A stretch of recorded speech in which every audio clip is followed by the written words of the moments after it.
વિદ્યાર્થી મિત્રો, આપણે ધોરણ 8 વિષય વિજ્ઞાન અને ટેકનોલોજીમાં બીજા પાઠમાં સૂક્ષ્મજીવો મિત્ર અને શત્રુ, તો એમાં આપણે છેલ્લે સૂક્ષ્મજીવોનો જે વ્યાપારી ઉપયોગ છે એના વિશે અભ્યાસ કર્યો હતો. આ લેક્ચરમાં આપણે સૂક્ષ્મજીવોનો ઔષધીય ઉપયોગ એટલે કે સૂક્ષ્મજીવોનો ઔષધ તરીકે કઈ રીતે ઉપયોગ થાય છે એના વિશે આપણે ચર્ચા કરવાની છે. તો તમે જ્યારે બીમાર પડો છો ત્યારે ડોક્ટર તમને પેનિસિલિયમનું ઇન્જેક્શન અથવા તો એન્ટીબાયોટિક ગોળી અથવા તો કેપ્સ્યુલ તમને આપે છે. તો આ પેનિસિલિયમનું ઇન્જેક્શન જે છે, ત્યાર પછી એન્ટીબાયોટિક ગોળી છે કે કેપ્સ્યુલ છે, તો આ બધામાં મોટા ભાગે સૂક્ષ્મજીવોનો ઉપયોગ કરવામાં આવે છે. હવે જ્યારે એ આપણા શરીરમાં અંદર પ્રવેશે એટલે કે ઇન્જેક્શન છે, કેપ્સ્યુલ છે કે કોઈ પણ ગોળી છે ડોક્ટરે આપેલી, એ જ્યારે આપણા શરીરમાં અંદર પ્રવેશે ત્યારે જે સૂક્ષ્મજીવો આપણને જે રોગકારક સૂક્ષ્મજીવો આપણના શરીરને જે નુકસાન કરતા હોય છે, દાખલા તરીકે આપણને તાવ આવેલો હોય અને એના માટે આપણને ડોક્ટર ગોળી આપે તો આપણે ગોળી ખાઈ અને તાવ આપણને મટી જાય છે. એનું કારણ શું હોય છે? તો કે તાવ આવવા માટે જે જવાબદાર સૂક્ષ્મજીવો આપણા શરીરમાં જે છે એને જ્યારે આપણે ગોળી ખાઈએ ત્યારે એમાં રહેલા જે સૂક્ષ્મજીવો જે છે એ એને નષ્ટ કરી નાખે છે અથવા તો એની વૃદ્ધિ જે છે તેને અટકાવે છે, જેથી કરીને આપણે સાજા થઈ જઈએ છીએ. તો સૂક્ષ્મજીવોના ઔષધીય ઉપયોગમાં પહેલો પોઈન્ટ કે જ્યારે આપણે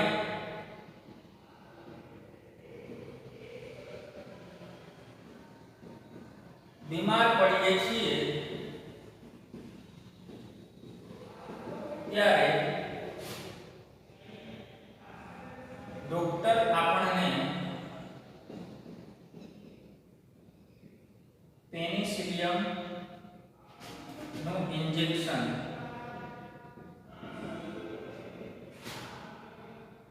અથવા એન્ટીબાયોટિક ગોળી કે કેપ્સ્યુલ આપે છે, જેમાં સૂક્ષ્મજીવોનો ઉપયોગ કરવામાં આવે છે.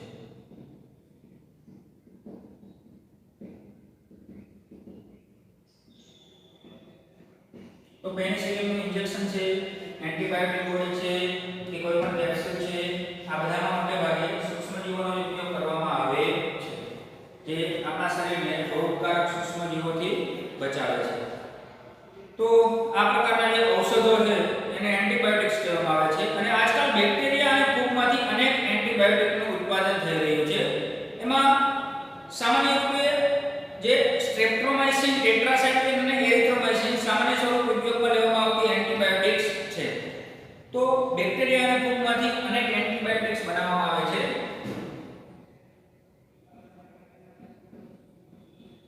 બેક્ટેરિયા અને ફૂગમાંથી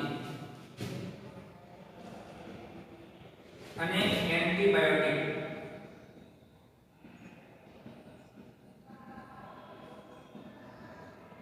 બનાવવામાં આવે છે. એના ઉદાહરણ છે, એના મુખ્યત્વે 3 ઉદાહરણ છે. એમાંથી સૌથી પહેલું છે કે સ્ટ્રેપ્ટોમાઇસિન.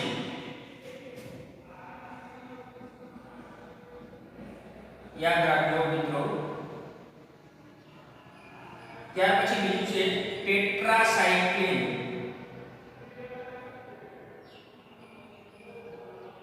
અને ત્રીજું છે એરિથ્રોમાઇસિન. તો સ્ટ્રેપ્ટોમાઇસિન, ટેટ્રાસાઇક્લિન અને એરિથ્રોમાઇસિન જે છે તે ફૂગ અને બેક્ટેરિયામાંથી બનાવવામાં આવતી એન્ટીબાયોટિક્સ છે, જે સામાન્ય સ્વરૂપે આપણને જોવા મળે છે.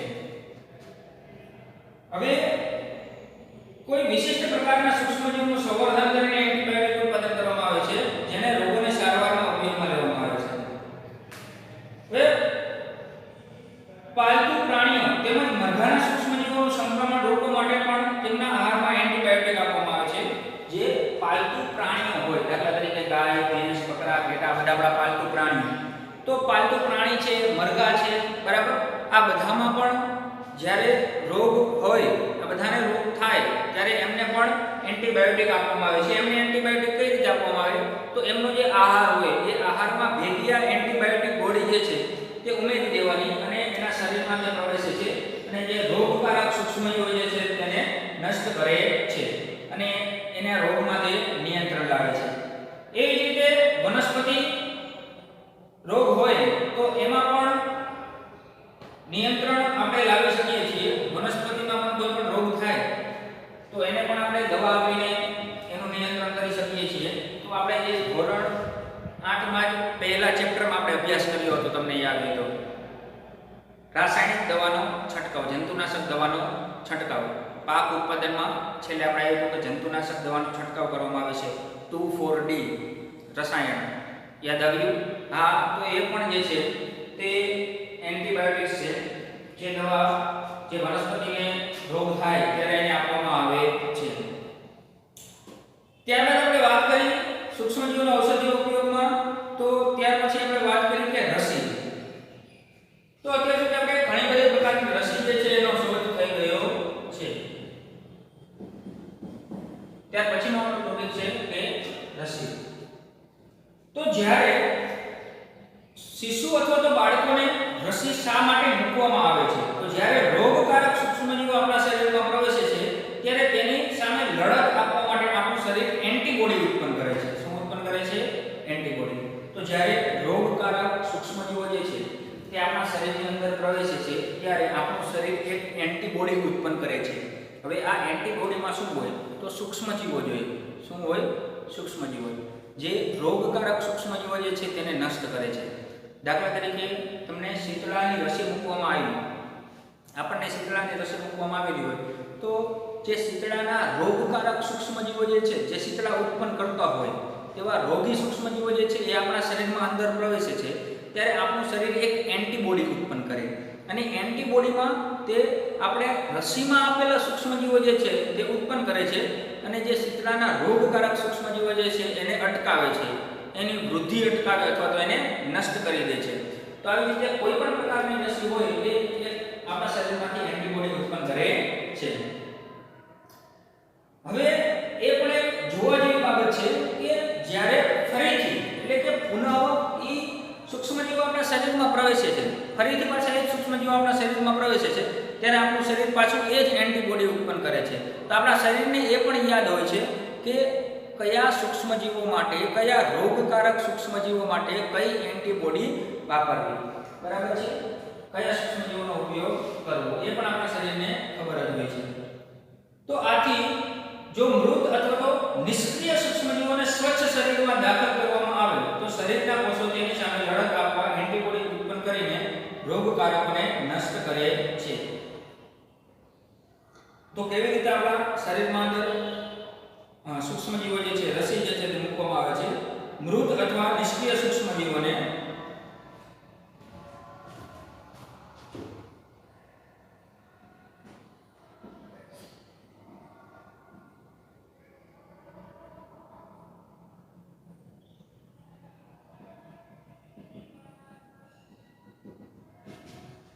સ્વચ્છ શરીરમાં દાખલ કરવામાં આવે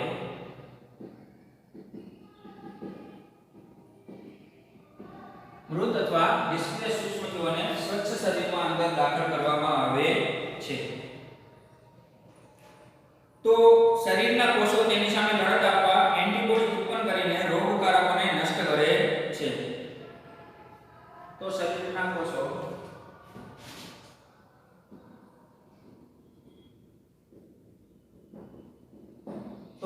શરીરના કોષો જે છે તેની સામે લડત આપવા માટે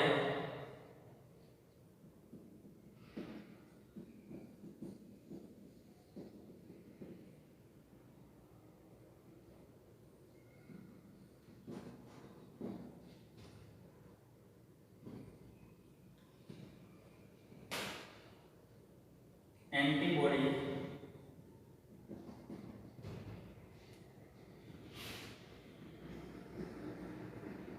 ઉત્પન્ન કરીને રોગકારકોને નષ્ટ કરે છે. એની સામે એન્ટીબોડી ઉત્પન્ન કરીને રોગકારક નષ્ટ કરે છે.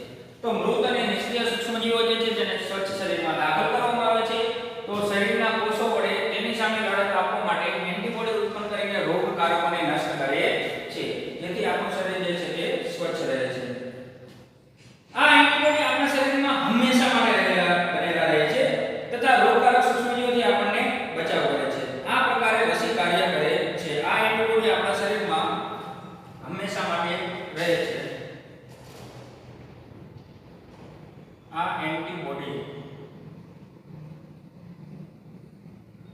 આપણા શરીરમાં હંમેશા માટે રહે છે. હવે જ્યારે એન્ટીબોડીની જરૂર પડે ત્યારે તે ઉપયોગ કરે છે તથા રોગકારક સૂક્ષ્મજીવોથી આપણને બચાવે છે. તો આ રીતે રસી જે છે તે કાર્ય કરે છે. હવે કેટલીક રસીના ઉદાહરણ આપણે આપીએ તો ઉદાહરણ તરીકે કોલેરા, ટ્યુબરક્યુલોસિસ એટલે કે ટીબી, શીતળા, કમળો વગેરે. આ બધી જે છે તે રસી છે જે આપણા શરીરમાં આપણને આપવામાં આવે છે. હવે એડવર્ડ જેનરે શીતળા નામની રસીની શોધ કરી હતી. મને યાદ રાખજો, એડવર્ડ જેનર શીતળાની રસીની શોધ કરી હતી.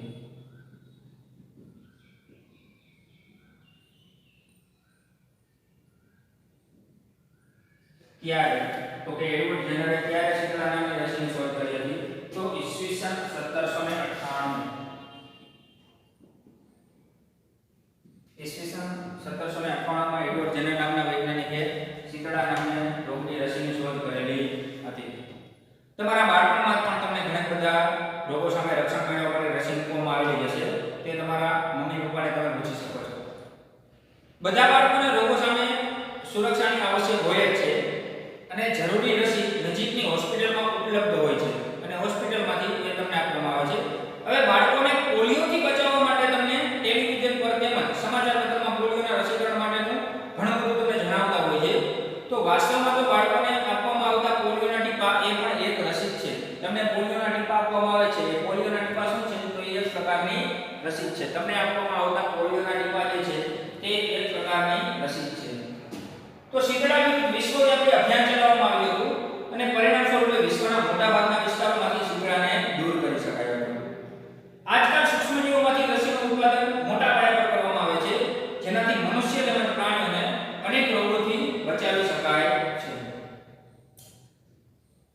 આજકાલ સૂક્ષ્મજીવોમાંથી રસીનું ઉત્પાદન કરવામાં આવે છે, જેથી કરીને ઘણા બધા મનુષ્યો, ઘણા બધા પ્રાણીઓ જે છે તેને આપણે બચાવી શકીએ છીએ. તો રસી ટોપિક જે છે તે અહીંયા આપણો પૂર્ણ થાય છે. એના પછી આપણે ટોપિક આવે છે કે ભૂમિની ફળદ્રુપતામાં વધારો.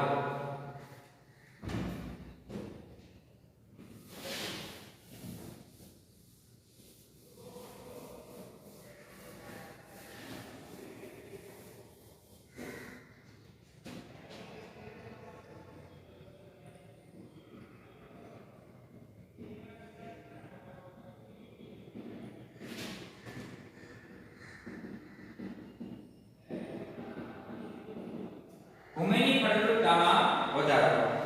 તો કેટલાક બેક્ટેરિયા તેમજ નીલહરિત લીલ જે છે તે વાતાવરણમાં રહેલા નાઇટ્રોજનનું સ્થાપન કરી શકે છે. કેટલાક બેક્ટેરિયા તેમજ નીલહરિત લીલ એ વાતાવરણમાંથી નાઇટ્રોજનનું સ્થાપન કરે છે. તો બેક્ટેરિયા અને નીલહરિત લીલ જે છે તે વાતાવરણમાંથી નાઇટ્રોજન વાયુ મેળવી શકે છે, એનું સ્થાપન કરે છે. અને એ જે છે તે કોને આપે છે? તો કે જમીનને આપે છે, જેથી કરીને જમીનનું બંધારણ જે છે તે સુધારતું હોય છે અને જમીનમાં ફળદ્રુપતા જે છે તે વધે છે. તો બેક્ટેરિયા તેમજ નીલહરિત લીલ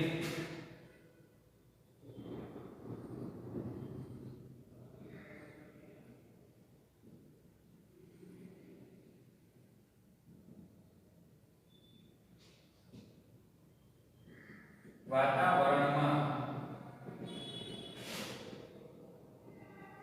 રહેલા